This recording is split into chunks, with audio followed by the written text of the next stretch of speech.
without the UNCRC, you do feel kind of hopeless as a young person because adults are the almighty hierarchy, and it feels sort of like it makes you shrink a little inside to feel like you're not as important or not as valued as someone who has had more years on this planet than you have. The United Nations Convention on the Rights of the Child is the religion substitute of Scottish schools and Scottish education because it gives a code to live by, or closer to the truth, it gives you a code to get other people to live by. And you can see from the girl here that she thinks it gives meaning and purpose to life. Life is hopeless without the United Nations Convention on the Rights of the Child.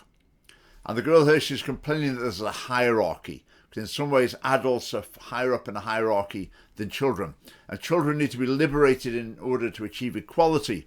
So adults and children are all on the same level. Does that lead to flourishing children? I think it doesn't. But she seems to think because there's a hierarchy in some ways, that means that children are viewed as not important or not valued. But is that the case in our society? Children are not seen as important, they're not valued?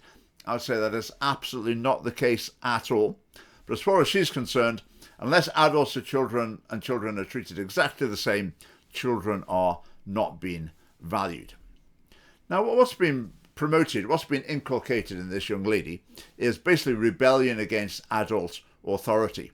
I mean, could you imagine the ridiculousness of a situation where schools are teaching their pupils basically rebellion against adult authority? I mean, it's the longest educational suicide note in history. In Scottish schools, there's a discipline crisis, and yet they're teaching the pupils to resent and resist adult authority. I mean, you have to be pretty blind not to see that schools are shooting themselves in the foot. But if you look in the Scottish Parliament, not a single MSP has said, hang on a minute, what are we teaching our children here? Is this actually helpful? Is this contributing to a discipline crisis in our schools? Not one, not anything at all. This video, we're going to see a few other clips from it. It's produced by the Children's Parliament. You might be aware of the Children's Parliament. It's an institution run by the government that is used to take children, to stuff them full of the government's ideology, and then to use the children as parrots to repeat the government's ideology, and then they can say, you know, we're listening to children. That's the basic idea of the Children's Parliament. Anyway, on we go. Namely, the one thing that comes into mind are like teachers in this instance.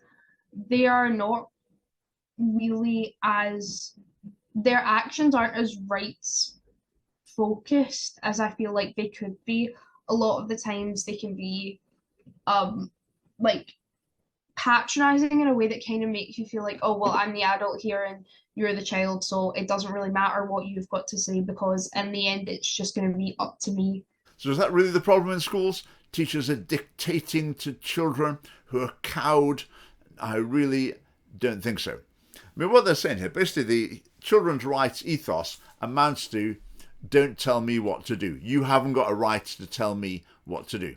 But for any school to function smoothly and effectively and even safely, there has to be a culture where adults, teachers can tell children what to do, and children understand that that's the way it works, and ultimately you have to do as you're told. I feel like there's not a lot of room for us to question the authority that is the school body and the teachers, and even if they are, you know, disrespecting your rights and clearly like not allowing you to have even your basic human rights before your children's rights, there's not really a lot you can say to them without getting into trouble or seeming disrespectful, for want of a better word. Teachers violating rights. Now, what's probably meant here is the teachers tell you what to do instead of listening to you and negotiating everything. Well, they might mean as well, teachers give you punishments. That's really against your rights, isn't it? Now, if you look at the text of the rights, it doesn't actually say that, but they're vague enough that they're interpreted in this hyper-progressive way, and that's what pupils take on board. I feel really sort of depressed against saying this, but adults don't know much about children's rights and children don't know much about children's rights. So it's kind of like nobody really knows anything about children's rights at this point. Well, if children don't know about their rights, I don't know how that's happened because it's hammered into them day after day, week after week, throughout their education. I've heard children say that they are bored stiff of hearing about their human rights and the UNCRC, because it is the religion substitute. So whereas in assemblies in decades gone by, there might have been a hymn and a prayer, a message from the Bible or something, whereas now it's like right of the week. It is the religion substitute. I mean, every notice board in a school will have something about children's rights on it, assuming there's room alongside all the LGBT posters. It's kind of taken as a given that, oh, you don't stand up to, like, when it says authority. The police person tells you not to do something, like policeman or woman, you don't do it. And there's not, like, if the police told me not to do something when I was in my rights to do it, I genuinely don't know where I'd go, because, you're taught to look up at the police as kind of like the almighty law, where they are police officers that do treat young people wrong and unfairly. So a distinct anti-police message coming through. My message to children: if a police officer tells you what to do, should you do that? Yes. You do as you're told by the police. That's really important. And you should be a bit scared of the police as well. You should be a bit worried about what happens if you defy them. If a police officer says, stop doing that, and you think, I'm going to carry on doing it, you should be quite worried about what's going on. Now, the political hard left have always had an anti-police theme. They see the police as oppressors because they've got power. As far as they're concerned, anyone who's got power must be an oppressor, and the people who haven't got the power, they must be oppressed. So that's something wrong, and we need to sort out that problem.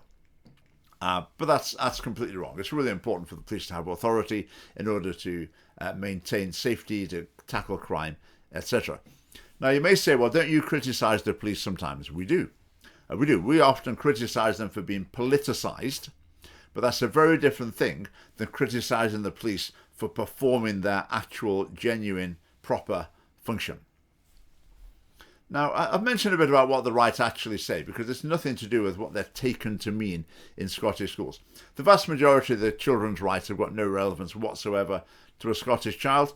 And if you teach a child they've got a right to, like, welfare, social security, I mean, how does that affect a child's life? Not particularly. I mean, they're taught that they've got a right to education, but, they're already in school. There is education provided in Scotland. What's gained by teaching children they've got a right to education? Well, one of the results of that, I heard a story from a teacher a few months ago, and she sent a naughty boy out of class, and the naughty boy said, you can't send me out of class because I've got a right to education. So he thought he'd got the right to stay in the room, like destroying the lesson for everyone else, because if he was sent out, that's infringing his right to education. And that's a classic example of children's rights in action. Now, the two that they actually try and put some meaning into are 12 and 28, Article 12 and Article 28. I will outline them to you. Well, Article 12 says this: States parties shall assure to the child who is capable of forming his or her own views the right to express those views freely in all matters affecting the child, the views of the child being given due weight in accordance with the age and maturity of the child. And it goes on to say, for this purpose, the child shall in particular be provided the opportunity to be heard in any judicial and administrative proceedings affecting the child.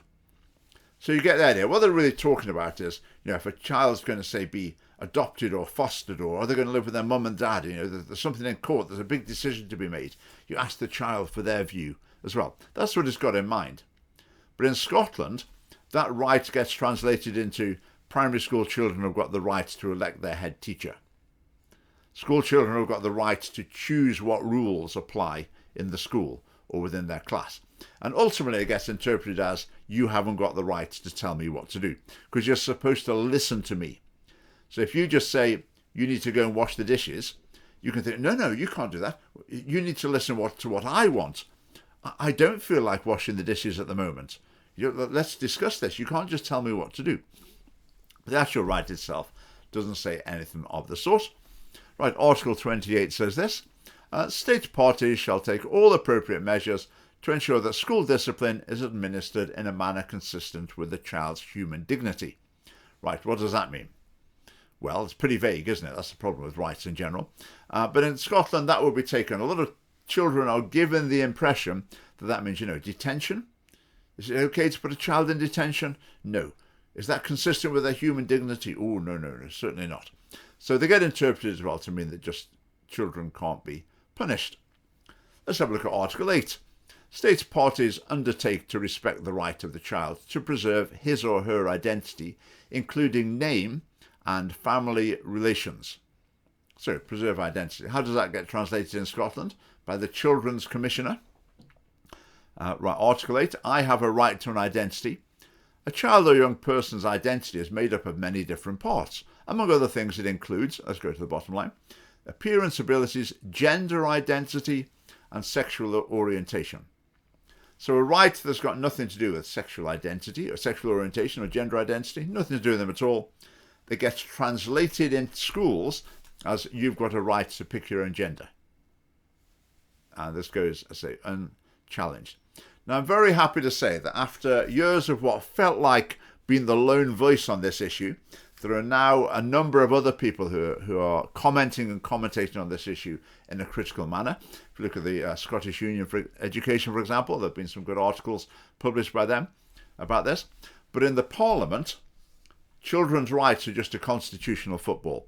It's just an argument between whether or not we can incorporate the UNCRC in Scotland or the Westminster government stopping it. And that's the argument. Not a single MSP has ever said, I'm not sure this children's rights ethos is helpful. Or at the very least, I think there might be a downside to it. That's completely absent, and that's one of the many, many reasons why we need the Scottish Family Party in the Scottish Parliament. To actually have a voice in there that can pick up on these issues, can see things critically and see what's wrong, to see where we're going in the wrong direction, instead of just, blindly following the crowd. So if you see a school with a banner or a certificate or a flag or whatever saying it's a rights-respecting school, you can conclude from that that that school is a worse school than it would otherwise been if it wasn't a rights-respecting school. So hopefully that was interesting and helpful. Do like the video, do subscribe. People on YouTube always say comment, and sometimes they ask a question that they don't really care what the answer is. They just know that if people make comments, it helps the video, it helps the algorithm, and the video gets showed to more people. So please do comment. I don't care what you say. Comment on the video or tell us what your favourite thing for Christmas lunch is, or whatever. But commenting helps as well. And do join the Scottish Family Party. We're a political party. We rely on our members and supporters financially and in other ways as well. That's really important. So do look at the link below and you could join us right now. And thanks for watching.